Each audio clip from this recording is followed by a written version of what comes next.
चाहिए का in the last decade, पिछले 10 सालों में तुम्हारी कौम ने 2 टन बिरयानी खाई है और सिर्फ 2 किताबें खरीदी हैं। 2 टन बिरयानी खाई है और सिर्फ 2 किताबें खरीदी है। लेकिन वो एक बात और बहुत अच्छी बोलते हैं जो आपको सुनना चाहिए। वो कहते हैं, एक बात याद रखना और आगे की एक लाइन और सुनना है, you are a com who eats 2 tons of biryani and only buys 2 books. और आखिरी लाइन चुभने वाली है, and that too those books are of wrong subjects. तुमने गलत सब्जेक्ट की वो किताबें खरीदी है। उसके बाद वो कहते हैं बहुत इंपॉर्टेंट चीज, और वो कहते हैं कि तुम कहते हो कि तुम गरीब कौम हो। एशियन डेवलपमेंट बैंक कहता है मुसलमानों में से अक्सरियत की आमदनी एक दिन की $2 से कम है। कितनी कम है? $2 से कम है। तो हम किस चीज़ पे खर्चा करें ये तो तय ही नहीं हो सकता। $2 यार, 160 रुपये मुश्किल से। अब 160 रुपये में क्या किताब खरीदे और क्या बिरयानी खरीदे।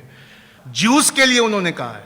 मैं आपको बताना चाहता हूँ, हर एनजीओ, हर मस्जिद 1 मूवमेंट, उसमें गोल्स लिखे होना चाहिए। वजू खाने के पास 15 साल में एक बच्चे को कहाँ पहुँचना चाहिए, 20 साल में हमारे क्या गोल्स होना चाहिए, 25 साल में हमें कहाँ पहुँचना चाहिए। और उस कौम को लानत की नज़र से दुनिया देखती है जिस कौम के बच्चे 40 होते होते फाइनेंशियली इंडिपेंडेंट नहीं हो जाते। हमें अपने बच्चों को ऐसी फिलॉसफी पढ़ानी होगी, फाइनेंशियल फिलॉसफी, स्टार्टिंग 15 इयर्स, 15 साल से नया सिलेबस लाना होगा ताकि 40 साल की उम्र पहुंचते पहुंचते वो फाइनेंशियली क्या हो जाए, बताइए, फाइनेंशियली क्या हो जाए, इंडिपेंडेंट हो जाए। और वाह रे मेरे रब, मेरे अल्लाह और अल्लाह के रसूल का दिया हुआ इस्लाम वाहिद मज़हब है जिसकी एक खास कैरेक्टरिस्टिक है। बाकी कौमें जब पढ़ लिख लेती हैं तो वो अपने मजहब से दूर हो जाती है।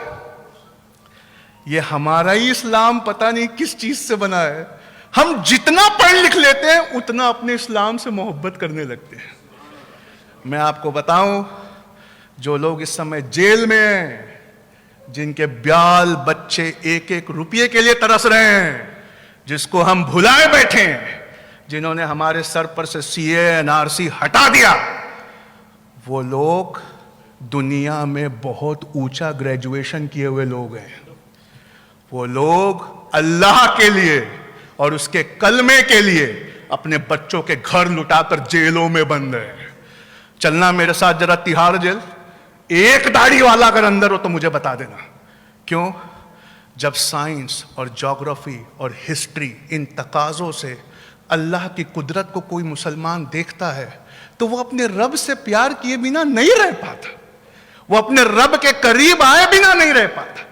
इसलिए मस्जिद 1 मूवमेंट के तहत एज एन IAS कोच मैं आखिरी बात बोलता हूं, हमारे हर बच्चे को IAS करना कंपलसरी होना चाहिए। पूछा यार IAS कैसे करें, क्यों करें, काहे के लिए करें? तो मैं बताता हूं क्यों करें। क्योंकि IAS का जो सिलेबस है ना, उसमें हिस्ट्री है। जो कौमें अपनी तवारीख को भुला देती हैं, तवारीख उन कौमों को भुला देती है। उसमें ज्योग्राफी है, वो ज्योग्राफी जो सूरह अल रहमान की तफसीर है। तुम गौर क्यों नहीं करते? तुम अल्लाह की कौन कौन सी नेमतों को झुटलाओगे? वो है, उसमें पॉलिटी है, कॉन्स्टिट्यूशन है, और हमें शर्म से डूब कर मर जाना चाहिए।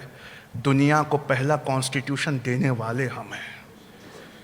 आज हमें अपने संवैधानिक राइट्स नहीं मालूम है, और उसमें दुनिया का सबसे इंपॉर्टेंट सब्जेक्ट है। मुसलमानों कान खोलो जो मैं बता रहा हूं। मुझे बहुत लेट समझ में आया। अगर एक जिंदगी और मिलती, वैसे नहीं मिलती है और अल्लाह करे ना मिले, अपने पास बुलाए हो, लेकिन एक जिंदगी और मिलती तो मैं उसे इकोनॉमिक्स पढ़ने में खर्चा करता। क्योंकि मुझे बहुत लेट समझ में आया कि इकोनॉमिक्स डिटरमाइंस पॉलिटिक्स। ये जो सारा पॉलिटिक्स है वो किसका खेल है? वो किसका खेल है? इकोनॉमिक्स का। और इन पैटर्न्स को इस जमाने में देखना, उसे करंट अफेयर्स कहते हैं।